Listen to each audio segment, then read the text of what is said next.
YSR Congress party ఆర్థిక ఇబ్బందులను ఎదుర్కొంటోందా? వైఎస్ఆర్ కాంగ్రెస్ పార్టీని నడపలేక వైఎస్ జగన్మోహన్ రెడ్డి సతమతం అవుతున్నారా? అందులో భాగంగానే వైఎస్ఆర్సీపీ కోసం జిల్లాల్లో మేనేజర్గా పనిచేస్తున్న వారికి జీతాలు ఇవ్వలేను అంటూ జగన్మోహన్ రెడ్డి చేతులు ఎత్తేశారా అంటే అవునని సమాధానం ఇస్తున్నారు కొంతమంది వైఎస్ఆర్ కాంగ్రెస్ పార్టీ ముఖ్య నేతలు. ఈ నేపథ్యంలోనే అసలు వైఎస్ఆర్ కాంగ్రెస్ పార్టీలో ఏం జరుగుతుంది అనే దాని మీద మనం పూర్తి స్థాయిలో విశ్లేషణ చేసుకుందాం. ప్రస్తుతం మనతో పాటు ఉన్నారు ప్రముఖ రాజకీయ విశ్లేషకులు, ప్రముఖ సీనియర్ జర్నలిస్ట్ టీవీఎస్ గారు. వారితో మాట్లాడదాం. సార్ నమస్తే. సార్ నమస్తే. వైఎస్ఆర్ కాంగ్రెస్ పార్టీని జగన్మోహన్ రెడ్డి నడపలేక సతమతం అవుతున్నారని, వైఎస్ఆర్ కాంగ్రెస్ పార్టీ ఇప్పుడు ఆర్థిక ఇబ్బందులను ఎదుర్కొంటుందని, అందులో భాగంగానే వైఎస్ఆర్ కాంగ్రెస్ పార్టీ కోసం జిల్లాల్లో మేనేజర్లుగా పనిచేస్తున్న వారికి కూడా జగన్మోహన్ రెడ్డి శాలరీలు ఇవ్వలేక చేతులు ఎత్తేశారు అన్నట్లుగా కొన్ని వార్తలు వస్తూ ఉన్నాయి. దీని మీద మీ విశ్లేషణ ఏంటి సార్? 14 నెలల్లోనే దివాళా తీసిందంట. 5 ఏళ్ళు ఈ రాష్ట్రాన్ని ఏకఛత్రాధిపత్యంగా ఏలిన పార్టీ. ఆ పార్టీ 14 ఏళ్ళు ఏమో అది పుట్టి ఇప్పటికీ అసలు సంపన్న పార్టీ, దేశంలో ఉన్నటువంటి పార్టీల్లో మరి 7వ సంపన్న పార్టీ వైఎస్ఆర్ కాంగ్రెస్ పార్టీ. నేను చెప్తోంది ఏడీఆర్ సర్వే గురించి. ఇంత సంపన్న పార్టీ వాడు ఉద్యోగస్తులకు జీతాలు ఇవ్వలేకపోతుందా? ఇప్పుడు అతను ఎవరో ఆలూరు సాంబశివారెడ్డి, మరి అతను ఏదో పెట్టినట్టున్నాడు, ఏది మీటింగ్ ఏదో పెట్టి మొత్తం మేనేజర్లందరినీ పిలిచాడంట. ఏ పార్టీకి లేనట్టుగా ఈ పార్టీకి మేనేజర్లు ఉంటారు. జనరల్గా మేనేజర్లు దేనికుంటారు చెప్పు? ఏదైనా సమస్యలు వస్తే మేనేజ్ చేయడానికి ఉంటారు. కంపెనీలకు ఉంటారు మామూలుగా. జనరల్ మేనేజర్, లేకపోతే అసిస్టెంట్ జనరల్ మేనేజర్, ఏజీఎం అని, జిఎం అని. మరి ఇది కంపెనీయా, రాజకీయ పార్టీయా? ఇప్పుడు జిల్లాకి ఒక మేనేజర్ని పెట్టుకుని మరి ఒక 10 లక్షలు ఖర్చు వస్తుందంట. ఇప్పుడు ఆ 10 లక్షలు ఇవ్వలేరా? అసలు జగన్మోహన్ రెడ్డి దేశంలోనే సంపన్న ముఖ్యమంత్రిగా అప్పుడు ఒక రికార్డు.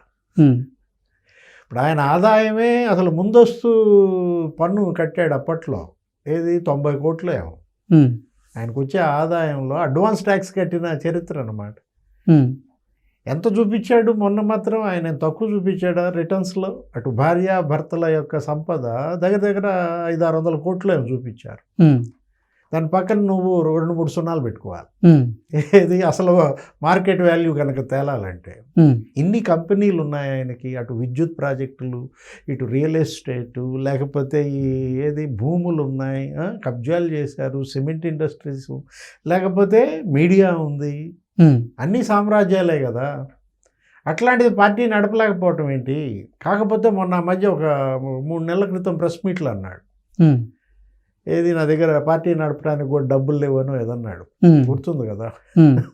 అంటే జగన్మోహన్ రెడ్డి ఆర్థికంగా కూడా అంతంత మాత్రమే అంటారు ఇప్పుడు. అరే నవ్వుతారు ఎవరన్నా వింటే, పగలబడి నవ్వుతారు. ఎన్నికల ప్రచారంలో భాగంగా వైఎస్ఆర్సీపీ అభ్యర్థులను పరిచయం చేస్తూ జగన్మోహన్ రెడ్డి పుట్టారేని కానీ అలాగే చాలామందిని కూడా సౌమ్యులని, ఆర్థికంగా అంతంత మాత్రమే అంటూ ఆయన పరిచయం చేసింది కూడా అప్పట్లో తీవ్ర విమర్శలకు దారితీసింది. ఇప్పుడు జగన్మోహన్ రెడ్డి పార్టీ వైకాపా కూడా ఆర్థిక ఇబ్బందులను ఎదుర్కోవడం అనేది ఏంటి సార్? దాని మీద అసలు దాన్ని ఎలా చూడాలంటారు? అంటే ఇప్పుడు ఆలూరు సాంబశివరెడ్డి అట్లాగే జగన్మోహన్ రెడ్డి ఆర్థిక ఇబ్బందులు ఎదుర్కొంటున్నాడన్నా అని చెప్పాడా? మీరు అప్పుడు ఏ విధంగా అయితే జనం ముందు బుట్టా రేణుకను చూపించి చాలా మంచిది, సౌమ్యురాలు, పాపం ఆర్థికంగా చాలా ఇబ్బంది పడుతుంది, అంతంత మాత్రమేనని అన్నట్టుగా ఇప్పుడు జగన్మోహన్ రెడ్డి ఆర్థికంగా అంతంత మాత్రమే అని ఆలూరు సాంబశివారెడ్డి నిన్న మేనేజర్లకు చెప్పాడా? ఓకే. ఇప్పుడు నాకు తెలిసి ఏంటంటే యాక్చువల్గా ఈ పార్టీ యొక్క పరిస్థితి యాజ్ పర్ 2022 2022 మార్చి ఫైనాన్షియల్ ఇయర్తో ముగిసినటువంటి దాంట్లో ఎంత చూపించారు? దగ్గర దీని ఆదాయం 94 కోట్లు చూపించారు. వార్షిక ఆదాయం ఈ పార్టీకి 94 కోట్లుంటే జీతాలు ఇవ్వలేని పరిస్థితి. ఇప్పుడు ఎలక్టరల్ బాండ్స్ రూపంలోనే నీకు దగ్గర మరి వాళ్ళకి 60 కోట్ల రాబడి వచ్చింది. వీళ్ళ దగ్గర కొన్నటువంటి ఎలక్టరల్ బాండ్స్ అంటే మేఘా కృష్ణారెడ్డి కొన్నాడు, అందరూ కొన్నారులే, ఆ గేమింగ్ ఆడు కూడా కొన్నాడు. అది కాదు కదా. ఇప్పుడు 2022 మార్చి 31 నాటికి ఓపెనింగ్ బ్యాలెన్స్ 250 కోట్లతో కూడా కలిపి జనరల్ ఫండ్కి 343 కోట్లు. ఎంత? 343 కోట్లు జీతాలు ఇవ్వలేదా? అంటే ఏంటంటే ఎందుకు ఇవ్వాలి అని లేకపోతే ఫ్రీగా వాడుకుందామన్నా? ఉమ్, ఇప్పుడు 5 ఏళ్లలో మీరు దోచేశారని కదా. ఉమ్. అసలు వైఎస్ఆర్ కాంగ్రెస్ పార్టీ ఉనికే ప్రశ్నార్థకంగా మారబోతుందనేటువంటి ప్రచారం జరుగుతున్న నేపథ్యంలో ఇప్పుడు ఆయా జిల్లాల్లో మేనేజర్లందరూ కూడా వైఎస్ఆర్ కాంగ్రెస్ పార్టీకి ఉచితంగా సేవ చేసేటువంటి పరిస్థితి ఉంటుందా అంటే ఏం చెప్తారు? నీకు ఒక విషయం గుర్తు చేస్తా. సార్. వంశీకృష్ణ శ్రీనివాస్ యాదవ్ ఉమ్, ఒక ఆయన పార్టీ మారాడు Hmm. మన ఎన్నికలకు ముందు. అవును. జనసేనలో చేరి ఎమ్మెల్యేగా గెలిచినట్టున్నాడు Hmm. విశాఖపట్నం. ఏమన్నాడా వంశీకృష్ణ శ్రీనివాస్, నేనే జీతాలు ఇచ్చాను.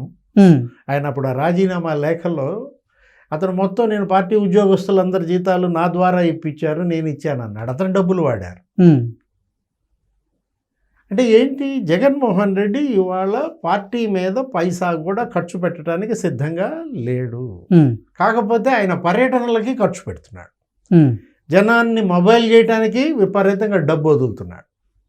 ఇప్పుడు ఎక్కడికన్నా వెళ్ళినా, పెళ్ళికి వెళ్ళినా, ఎక్కడికి వెళ్ళినా కూడా ఉమ్, జనాన్ని భోగేశ్వరండి అని చెప్పి భారీగా వదులుతున్నాడు. కానీ ఉద్యోగస్తులకి ఇవ్వడా? ఉమ్, అంటే ఇవాళ జనంలో చర్చ, ఉద్యోగుల్లో చర్చ, వాళ్ళు గోల. ఇప్పుడు ఉద్యోగస్తులంతా కూడా 5 ఏళ్ళు దోచేశారు. ఉమ్, ఇప్పుడు మైనింగే 20,000 కోట్లు. ఇప్పుడు ఇసుకలోనే జగన్మోహన్ రెడ్డి రోజుకు 8 కోట్ల ఆదాయం అంట. ఉమ్, మద్యంలో రోజుకు 2 కోట్లు ముడుపులు తీసుకున్నాడు కదా. నీకు అక్కడే మరి ఆ డబ్బు కనపడుతుంది కదా. ఏమైపోయాయి అంటే కంటైనర్లు అనేవాళ్ళు. ఉమ్, లేకపోతే ఇప్పుడు బయటపడుతున్నాయి కదా. ఇప్పుడు ఆ సిట్ ఒక్కొక్క చోట డెన్లు బయట పెడుతుంది కదా. ఇప్పుడు హైదరాబాద్లో 7 డెన్లు బయటపడ్డాయి. ఉమ్, ఒక చోట 11 కోట్లు పట్టుకున్నారు. ఒక చోట అసలు నోట్ల కట్టలు మనం చూసాం. అతను ఎట్లా లెక్క పెడుతున్నాడు ఉమ్, వెంకటేష్ నాయుడు. బండిల్స్ ఉమ్, అరే అదొక పార్సల్ సర్వీస్ లాగా మనీ లాండరింగ్ చేశారని కదా. Hmm. అంటే ఏంటి, ఉద్యోగస్తుల జీతాలకి ఒక డెన్లో డబ్బులు వాడుకోకూడదా? ఉమ్. ఇప్పుడు మనం చూసాం అంటే పులివెందుల ఉద్యోగస్తుల శాలరీల కోసం ఏమో నేలమాళిగలు ఓపెన్ అవ్వట్లేదా? అంటే తాళం పోయిందా? ఓకే. ఇప్పుడు ఏమని చెప్పాలి సమాధానం? మొన్న పులివెందుల ఒంటిమిట్ట మరి జడ్పీటీసీ ఎన్నికలు జరిగాయి. ఓటు ఎంత పెట్టుకున్నారు? 5,000 పెట్టుకున్నారంట. ఉమ్, 10,000 పెట్టుకున్నారని కదా. జగన్మోహన్ రెడ్డి ఆర్థిక ఇబ్బందులు అంటే ఎవరన్నా నమ్ముతారా? ఇదేంటంటే కేవలం వాళ్ళతో ఫ్రీ సర్వీస్ చేయించుకోవటం కోసం, ఉమ్, వాళ్ళ నోళ్ళు కొట్టడం కోసం. గతంలో పాపం వాళ్ళకేమన్నా మీరేమన్నా 100 ఎకరాలు దోచిపెడితే మిమ్మల్ని అడ్డం పెట్టుకుని ఆ ఉద్యోగస్తుల మేనేజర్లు ఉన్నారు. ఇప్పుడు మరి 13 ఉమ్మడి జిల్లాలు కాదు, మొత్తం 26 జిల్లాలు అయ్యాయి కదా. 26 మేనేజర్లు ఏమైనా సంపాదించుకున్నారా? ఉమ్, అదైతే మీరు చెప్పచ్చు ఏమని, మొన్న 5 ఏళ్ళు సీఎంగా జగన్ ఉన్నప్పుడు మీరు సంపాదించుకున్నారు కదా, ఉచితంగా చేయండి అంటే అది వేరు. అప్పుడు జీతమే, ఇప్పుడు జీతమే. ఇదంతా ఏంటంటే జెండా బీకేసే కబుర్లు. ఇప్పుడు రేపో మాపో ఇవాళ వైఎస్ఆర్ కాంగ్రెస్ పార్టీ గుర్తింపు రద్దు అవుద్ది అంటున్నారు. ఉమ్, మద్యం కుంభకోణంలో ఇవాళ నీకు ఫిక్స్ అయిపోయింది. ఏది, ఆయన ఎవరు? బాలాజీ గోవిందప్ప. ఉమ్, ఇప్పుడు అతను మనం కృష్ణమోహన్ రెడ్డి, ధనుంజయ రెడ్డి, ఎప్పుడైతే వాళ్ళు ముగ్గురు జైల్లో ఉన్నారో అసలు వైఎస్ఆర్ కాంగ్రెస్ పార్టీ కోశాధికారి ఎవరు అని బయటపడింది. ఓఎస్డి కృష్ణమోహన్ రెడ్డే దానికి కోశాధికారి. ఉమ్, అంటే ఆయన జైలుకి వెళ్ళేసరికి నీకు కోశాధికారి ఇక కోశ ఆపరేట్ చేయట్లేదా? ఓకే. ఇప్పుడు ట్రెజరర్ ఏం చేశాడు? ట్రెజరీ మూసేసి జైలుకి వెళ్ళాడు. ఉమ్, అంటే కోశాధికారి అరెస్ట్ అవ్వడం వల్లే ఇప్పుడు వైఎస్ఆర్ కాంగ్రెస్ పార్టీ ఆర్థికంగా ఇబ్బందులు ఎదుర్కొంటా అంటారా? అందుకే జగన్మోహన్ రెడ్డి స్పెషల్ ఫ్లైట్లో వెళ్లకుండా ఎకానమీ క్లాసులో వెళ్తున్నాడా, ఓకే. బిజినెస్ క్లాసులో వెళ్తున్నాడా? బెంగళూరు యలహంక జనం అందరినీ పలకరిస్తున్నాడు, ఉమ్, నమస్కారం పెడుతున్నాడు. ఇదో పెద్ద డ్రామాగా కనపడుతుంది. ఓకే. దివాలా తీసింది. ఇది ఇప్పుడు వాళ్ళు ఇస్తున్న మెసేజ్. పార్టీ దివాలా తీసింది కాబట్టి ఉచితంగా సేవ చేయండి అనా. ఉమ్, ఎన్ని ప్రతిపక్షాలు మనం చూసాం. తెలుగుదేశం ప్రతిపక్షంగా ఎన్నాళ్ళు ఉంది? ఉమ్, ఇప్పుడు అప్పుడు 2004-14 మధ్య ప్రతిపక్షం 10 ఏళ్ళు రాజశేఖర రెడ్డి టైంలో. మొన్న మనం చూసాం ఏది, 19-24 ప్రతిపక్షం 5 ఏళ్ళు. ఉమ్, జీతాలు ఇవ్వలేదా వాళ్ళ ఎంప్లాయీస్కి? అంటే ఏంటంటే ఒక రాజకీయ పార్టీ ఇవాళ 14 నెలల్లోనే నేను జీతాలు ఇవ్వలేకపోతున్నాను, ఉచితంగా చేయండి అంటే ఉమ్, అది దివాలా తీసినట్టు కాదు. ఉమ్, అది కేవలం నోళ్ళు కొట్టడం. ఓకే. ఏది, ఇన్నాళ్ళు ప్రజల నోళ్ళు కొట్టారు, ఇప్పుడు ఉద్యోగస్తుల నోళ్ళు కొడుతున్నారు.